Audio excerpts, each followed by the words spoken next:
नमस्कार सगळ्यांना, स्वागत आहे परत एकदा सर्वांचं आपल्या आवडत्या चॅनलवरती.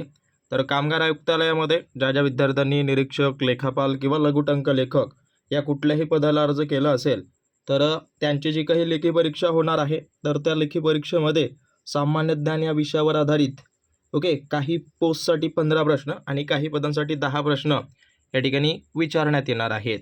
सो आत्तापर्यंत जे काही सरळ सेवा भरत्या झाल्यात त्याच्यामध्ये रिपीट झालेले असे काही क्वेश्चन आपण पाहणार आहोत, जे की याही परीक्षेत त्या ठिकाणी रिपीट होऊ शकतात. सो वेळ न गमावता सिरीज सुरू करूयात. त्या अगोदर नवीन असाल, सगळ्यात पहिलं सबस्क्राईब करून घ्या. आणि आजची ही जी सिरीज आहे ती 12व्या क्रमांकाची आहे, त्यामुळं सगळे जे अगोदर अपलोड केलेले आहेत ते सर्व सिरीज पाहून घ्या. सो बघा, पहिला प्रश्न काय म्हणतो की महाराष्ट्रात राष्ट्रकूट घराण्यातील राजवंशाने कशाची निर्मिती केलेली आहे. तर महाराष्ट्रामध्ये राष्ट्रकूट घराण्यानं स्पेशली करून जे कैलास मंदिर आहे या मंदिराची स्थापना निर्मिती त्या ठिकाणी केलेली आहे असं म्हटलं तरी चालेल. किंवा राष्ट्रकूट घराण्यातला जो काही राजा कृष्ण प्रथम यांनी जे आहे तो हा एक प्रकार मंदिर वगैरे बांधलाय. कृष्ण प्रथम यांनी. तर लक्षात ठेवा, महत्त्वाचं आहे. त्यासोबत परत बघायला गेलं तर वेरूळ लेणी गुफा क्रमांक 17 ही एक प्रकारे हिंदू लेणीचा एक भाग आहे. हे वेरूळमध्येच आहे. वेरूळ इथं. परत बघायला गेलं तर हा सुद्धा एलोरा एलोरा संघातला मंदिर वगैरे आहे. सो हाही त्याच्यामध्ये ॲड करा. परत बघायला गेलं तर याच्यामध्ये एक पद्धतीनं अमृतेश्वर मंदिर जे आहे ते अहिल्यानगर जिल्ह्यामध्ये रतनवाडी या ठिकाणी आहे. कुठलं? रतनवाडी नावाचं, लक्षात ठेवा. आणि हे कोण वगैरे बांधलं असं जर आलं तर एक प्रकारे हे हेमाडपंथी मंदिर आहे. हेमाडपंथी मंदिर म्हणजे हेमाड पंडित म्हणून एक अगोदर मंदिरांची रचना करणारे एक रचनाकार होते, किंवा त्यांना आपण इंजिनियर आपण म्हणू शकतो. तर त्यांनी या मंदिराची रचना वगैरे केलेली आहे. आणि हे कोणाच्या घराण्याच्या काळात झालं असा जर प्रश्न आला तर हे झालेलं आहे शिलाहार. शिलाहार या घराण्यांनी किंवा यांच्या कालावधीत हे बांधण्यात आलं. तर लक्षात ठेवा. बाकी बघायला गेलं चैत्यग्रह हे बौद्ध भिक्षूंचं किंवा बौद्ध धर्माचं पवित्र असं प्रार्थनास्थळ आहे. सो हेही त्याच्यामध्ये थोडंसं सगळ्यांनी नोट डाऊन करा. आणि अजून एक सांगतो, जर तुम्ही इथल्या कुठल्याही पदाला अर्ज केला असेल तर तुमच्यासाठी अर्जुन नावाची बॅच आमच्या टीमनं चालू केलेली आहे. खूप साऱ्या परीक्षेत आम्ही जे बॅच वगैरे चालू करतो त्या बॅचमधून जशाच तसे क्वेश्चन येतात. सो ते असे काही मोस्ट रिपीटेड आलेले येणारे असे सर्व प्रश्न तुम्हाला या बॅचमध्ये मिळतील. बाकी ज्यांना कुणाला कायदे आहेत त्या 50 कायद्यांचे जवळपास 6000 MCQs तुम्हाला मिळत आहेत. आतापर्यंत एक 25 कायद्याचे MCQ तुम्हाला ऑलरेडी मिळालेले आहेत. सो ज्यांनी कोणी जॉईन झालं नसेल, जॉईन व्हा, ॲप डाउनलोड करा. ॲपची लिंक तुम्हाला खाली दिलेली आहे. सो पाहूयात दुसरा प्रश्न काय विचारलाय की महात्मा गांधीजींनी नागरिकांना रौलट कायद्याला विरोध करणारा कोणता दिवस पाळण्यास सांगितला. सो महात्मा गांधीजींनी रौलट कायद्याला विरोध करणारा जो दिवस आहे तो 6 एप्रिल 1919 हा दिवस त्यांनी जे आहे ते एक प्रकारे विरोध करणारा दिवस म्हणून पाळलेला आहे किंवा पाळण्यास त्यांनी सांगितलेलं आहे. सो लक्षात ठेवा, एक पद्धतीनं जो आहे तो देशव्यापी हडताळ वगैरे करण्याचं त्यांनी सांगितलंय 6 एप्रिलला. सो हे थोडंसं लक्षात ठेवा. बाकी आता हे जे वेगवेगळे दिनांक आहेत त्यांचा याच्याशी काहीही संबंध नाही आहे. परत खालीलपैकी महाराष्ट्रातील प्रसिद्ध सण कोणता. हे बघा, सगळे प्रश्न हार्ड नसतात, काही प्रश्न सोपे सुद्धा असतात. त्यामुळे सोपे प्रश्न तर चुकून सुद्धा चुकीची उत्तरं देऊ नका.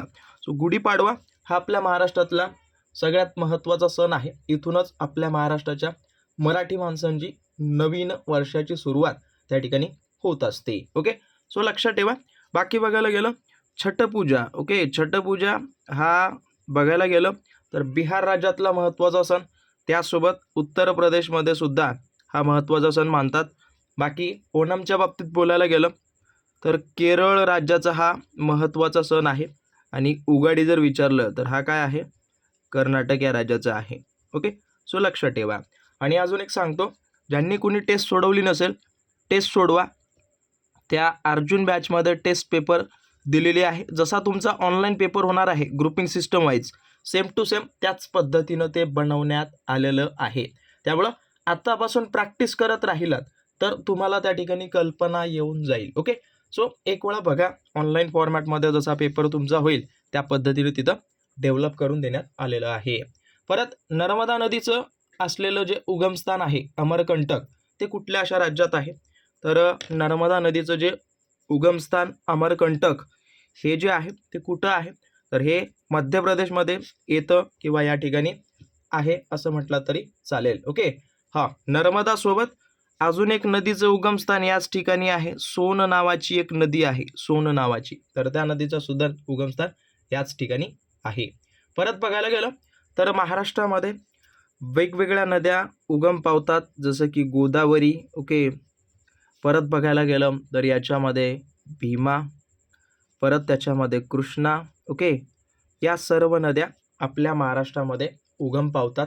परत राजस्थानमध्ये बघायला गेलं तर लक्षात ठेवा, एक प्रकारे राजस्थानमध्ये अरवली पर्वतरांग आहे आणि याच अरवली पर्वतरांगामध्ये एक पद्धतीनं लुनी आणि बनास नावाच्या ज्या दोन नद्या आहेत त्यांचं उगमस्थान या ठिकाणी आहे, लुनी आणि बनास. ओके, हां, अक्षर कळत नसेल तर माझ्या बोलण्याकडे लक्ष द्या, मी व्यवस्थित प्रोनाऊन्सिएशन वगैरे करतो. परत गुजरातमध्ये बघायला गेलं तर लक्षात ठेवा, एक पद्धतीनं गुजरातमध्ये सहसा तरी तेवढी काही महत्त्वाची नदी उगम पावत नाही. याच्यामधून जाणारी जी काही महत्त्वाची नदी आहे ती म्हणजे नर्मदा. ही नदी एक पद्धतीनं गुजरातला ओलांडून किंवा गुजरात राज्यामधून वाहून ती काय अरबी समुद्राला मिळते, ते थोडंसं लक्षात ठेवा. परत पुढचा प्रश्न सगळ्यात सोपा, राज्यघटनेवर आधारित आहे की राज्यसभेच्या सदस्याचा कार्यकाल किती वर्षाचा असतो? तर लक्षात ठेवा, राज्यसभेचा जो काही सदस्य असतो त्याचा कार्यकाल असतो जवळपास 6 वर्ष. ओके, आणि दर 2 वर्षांनी, ओके, जसं जसं 2 वर्ष होतात तर तसं तसं 2 वर्षामध्ये 1/3, ओके, एवढे उमेदवार जे आहेत ते त्या ठिकाणी काय होतात, रिटायर होतात किंवा त्यांचा कार्यकाल त्या ठिकाणी संपत येतो. ओके, हे थोडंसं लक्षात ठेवा. म्हणजेच राज्यसभेचे सदस्य किती आहेत? 250. 250ला तुम्ही 3 डिवायडेड करा. हे जेवढं काही तुमचं उत्तर येईल, माझ्या मते 8×3 = 24 किंवा 82-85 समथिंग वगैरे येतं. ओके, आता काहीतरी असेल. तर एवढे जे काही उमेदवार आहेत ते दर 2 वर्षांनी रिटायर्ड होतात. ओके, आणि स्पेशल जर एका सदस्याचा कार्यकाल म्हणजेच 6 वर्ष तो त्या सदस्य असणं अनिवार्य त्या ठिकाणी असतं. ओके, बाकी बघायला गेलं 5 वर्ष हा काय आहे, एक प्रकारे लोकसभेचा आहे. लोकसभा तर आहेच, लोकसभेच्या सदस्याचा सुद्धा आहे, त्यासोबत त्या सभागृहाचा सुद्धा आहे. म्हणजेच जे काही लोकसभेचे प्रतिनिधी असतात, संपूर्ण जे लोकसभा असते ती 5 वर्षानंतर नवीन निर्माण होत असते. ओके, सो हे थोडंसं लक्षात ठेवा. हां, परत ताडोबा नावाचं जे राष्ट्रीय उद्यान आहे ते कोणत्या जिल्ह्यात आहे? सो ते जे उद्यान जे आहे ते चंद्रपूर या जिल्ह्यामध्ये स्थित आहे. परत अमरावतीच्या बाबतीत बोलायला गेलं तर अमरावतीमध्ये मेळघाट नावाचं व्याघ्र प्रकल्प आहे, मेळघाट. ओके, त्यासोबत अजून बघायला गेलं तर गुगामल नावाचं सुद्धा याच्यामध्ये येतं. परत नागपूरच्या बाबतीत बोलायला गेलं तर पेंच पंडित जवाहरलाल नेहरू. परत गोंदियाच्या बाबतीत बोलायला गेलं तर नवेगाव बांध. ओके, नवेगाव बांध नावाचा राष्ट्रीय उद्यान या ठिकाणी आहे. ओके, सो हे सर्व काही माहिती आहेत, सो सगळ्यांनी नोट डाऊन करून घ्या. बाकी नटसम्राट नावाच्या नाटकाचं लेखन कोणी केलं, जो बहुतेक झाला हा प्रश्न, सो असू द्या. वि.वा. शिरवाडकरांनी याचं लिखाण वगैरे केलेलं आहे. यांनाच कुसुमाग्रज या नावानं आपण ओळखतो किंवा त्यांचं टोपण नाव आहे. ओके, कुसुमाग्रज.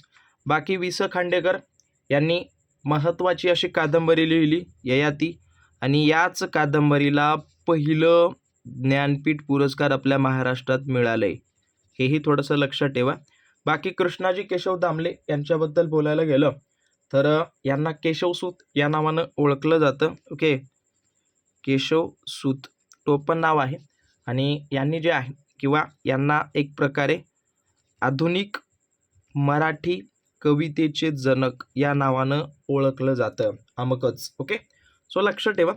बाकी आचार्य अत्रे यांनी वेगवेगळं लिखाण केलेलं आहे. जसं की याच्यामध्ये बघायला गेलं तर तो मी नव्हेच नावाचं नाटक त्यांचं फार फेमस आहे. तो मी नव्हेच. ओके.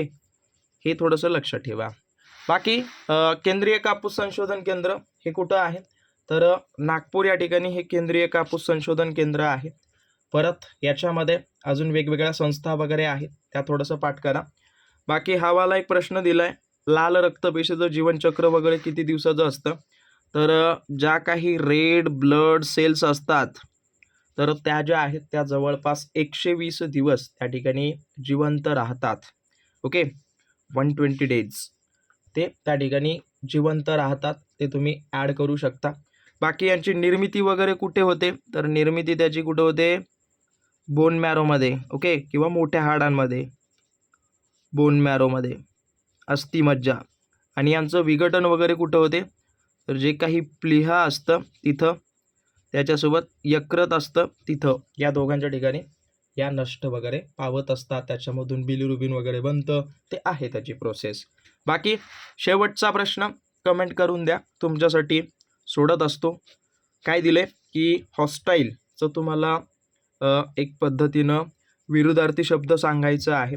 सो सगळ्यांनी कमेंट करून द्या आणि मला कल्पनासुद्धा द्या की इथंपर्यंत तुम्ही सगळ्यांनी पाहिलात. ओके. आणि अशाच पद्धतीनं अगदी topic wise, okay, topic wise आमच्या टीमनं जे आहे ते ऑलरेडी खूप सारं माहिती, खूप सारे व्हिडिओ लेक्चर्स अर्जुन बॅचमध्ये अपलोड करत आहोत. जशी जशी परीक्षा जवळ येत जाईल तसं तसं त्याच्यामध्ये मटेरियल वाढत जाईल आणि फीसुद्धा वाढत जाईल. त्यामुळं आत्ताच जॉईन करून घ्या. काही डाऊट असतील अवश्य मला कळून द्या. बाकी तुम्हाला भेटतो पुढच्या व्हिडिओमध्ये आणि सगळ्यांनी नक्की कमेंट करा. धन्यवाद.